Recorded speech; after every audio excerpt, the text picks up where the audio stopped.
Shalom, back with part 3, all right? King David and various topics. Let's continue here. All right.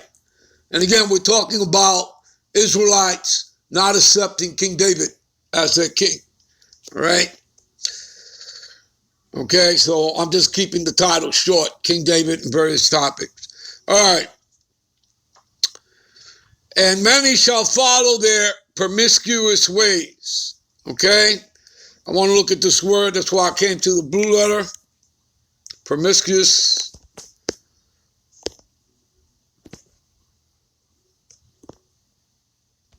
Strong's G, 684.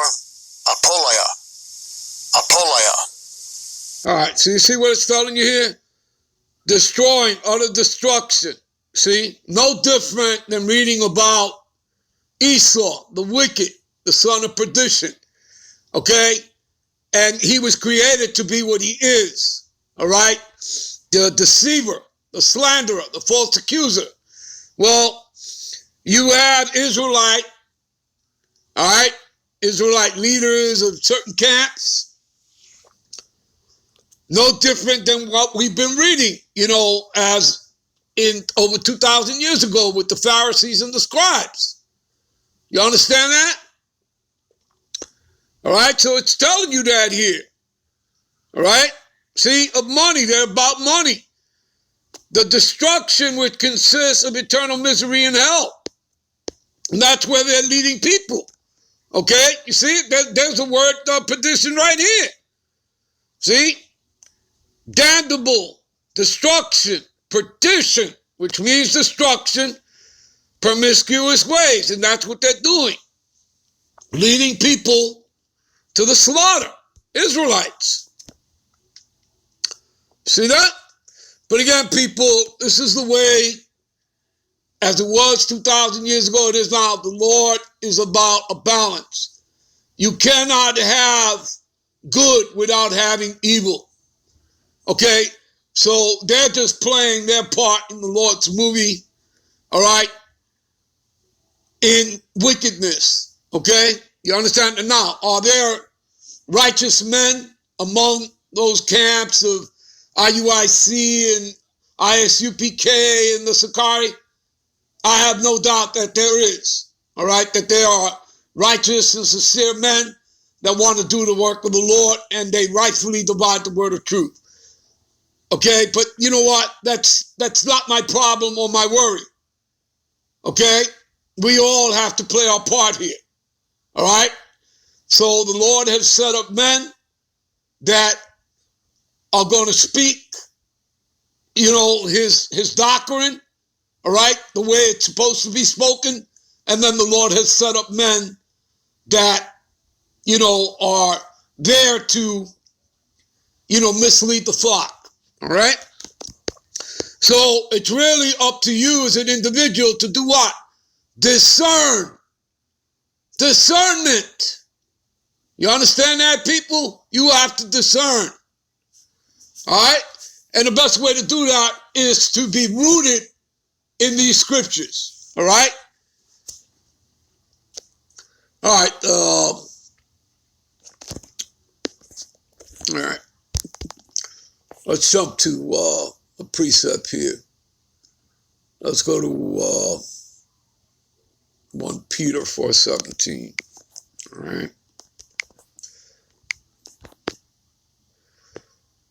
See, for the time is come that judgment must begin at the house of the Most High. You see that? And again, we read that what? We read that right there in Amos. I'll run us over there. All right. In a minute. All right. Amos 9 and 8 will tell us that. All right. And if it be first begin with us, right? What shall the end be of them that obey not the gospel of the Most High? Well, it's the same thing. I mean, look what the Most High did to his own chosen people. Okay. And, we had to be punished. We broke the law, statutes, and commandments. We broke the covenant, and he put us in slavery. Okay, he sent our enemies onto us, as you read in Deuteronomy 28, 48, and 49, and 64, and all throughout the scriptures. Okay? Hey, many of you, if I asked you the question why we went into captivity, you people wouldn't even know the answer. The majority of y'all, unless you're in this truth. All right? So, again, the Lord is cleaning house, and he's starting in his own house. Okay? Let me run over there. I'm going to show you here. What is that? Amos, the Old Testament. Amos 9 and 8, like I said. All right? See, what does it say here? Behold, the eyes of the Lord are upon the sinful kingdom. That's America, Babylon the Great. And I will destroy it off the face of the earth. I love always reading that. It gives me goosebumps.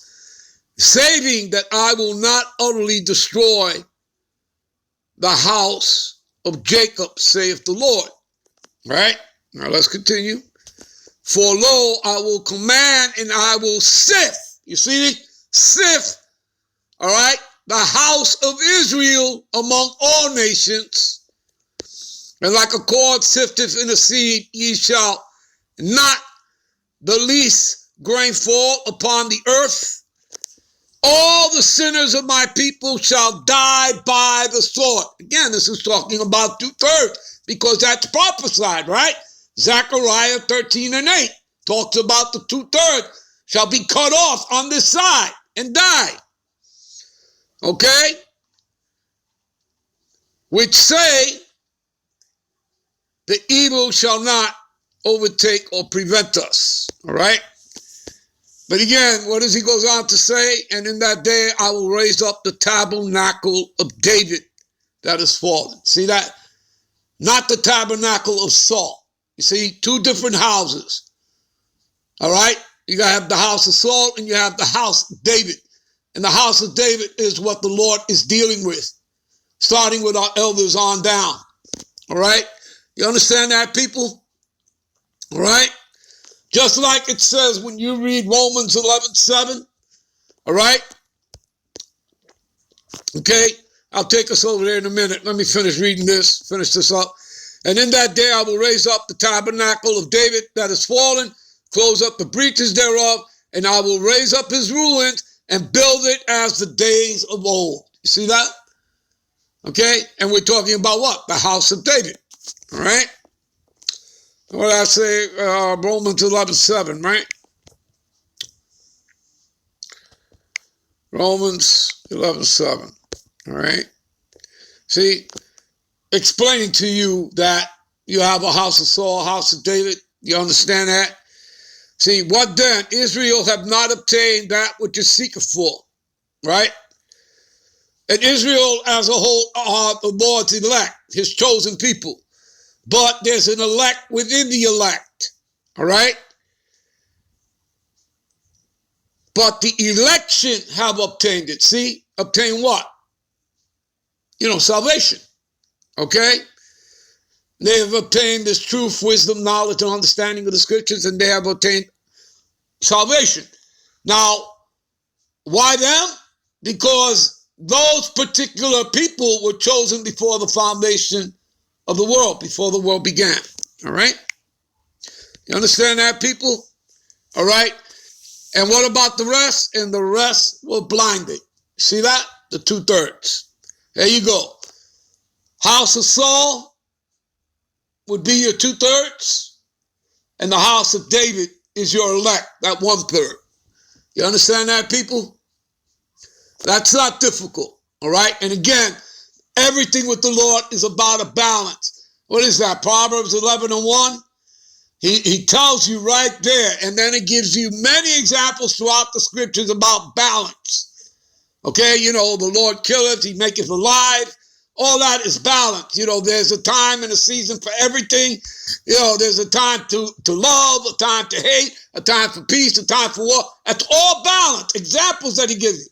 But what does he say in Proverbs 11:1? An unjust weight is an abomination to the Lord, but a just weight is his delight. There you go. Balance. Okay? All right. Let me give you a few more here, precepts. All right. Let's go to Romans. All right. This is Romans 16. All right. Verse 17 and 18. Now I beseech you, brethren, mark them which cause divisions and offenses contrary to the doctrine. Whose doctrine is it? The Most High's doctrine, Yahweh's doctrine. St. John 7:16, my doctrine is not mine, but he that sent me. See that? All right? Which ye have learned and avoid them. See that? Now have a look here. This word mark.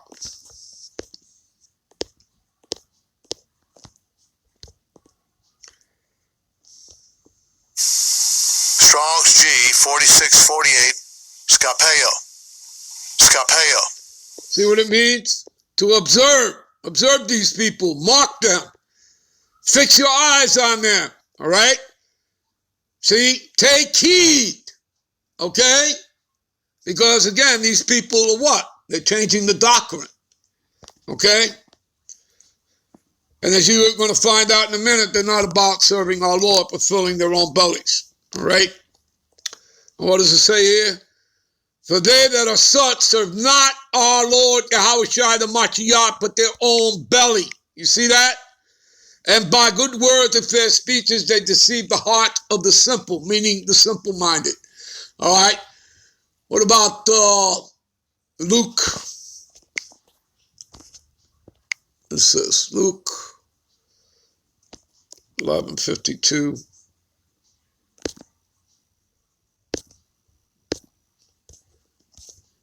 Let's say it. Woe unto you lawyers, all right, and Leviticus, that's what it means, right? All right, lawyers, for ye have taken away the key of knowledge, right? So these men in position, Hebrew Israelite names, all right, of Israelite camps, teaching their own doctrine, all right? It's about filling their own bellies, not bringing, the truth of the scriptures out to you, all right? They have their own agenda, or they're serving Esau's agenda, right? It's all about money, which makes them no different than the Renaissance plantation Christianity BS, all right? And all those false prophets. So ye enter not in yourselves, and them that were entering in ye hindered. See that? About 2 Timothy 4:3. Give me a minute. There's 2 Timothy 4:3. For a time will come when they will not endure sound doctrine. You see that? Yeah, they're just going to wax worse and worse. But after their own lusts, right, filling their own bellies, shall they heap to themselves teachers having itchy ears. All right? See, and they shall turn away their ears from the truth. You see that? And shall be turned unto fables. There you go. Give me a minute. All right, this is Titus 1:9. Holding fast the faithful word, right? This doctrine, this truth, wisdom, knowledge, understanding, as ye have been taught, that ye may be able by sound doctrine both to exhort and to convince the gainsayers. Give me a minute. 2 Timothy 2:15, study to show thyself approved unto the Most High, a workman, being diligent, never taking your hand off the plow, that needeth not be ashamed, rightfully dividing the word of truth. All right, give me a minute. All right, this is Ezekiel chapter 37 and 24 to close out. And David, you see this? David, my servant, shall be king over them. Over who? The northern and the southern kingdom of Israelites. The 2 sticks will now be 1 stick in the Lord's hand, and they shall have 1 shepherd, and they shall also walk in my judgments and observe my statutes and do them. There you go, people. All right? So anybody bringing you this BS, man, pay them no mind, avoid them, mock them, and there you go. You got to use discernment. I'm out. I'm on to the next one, people. Shalom.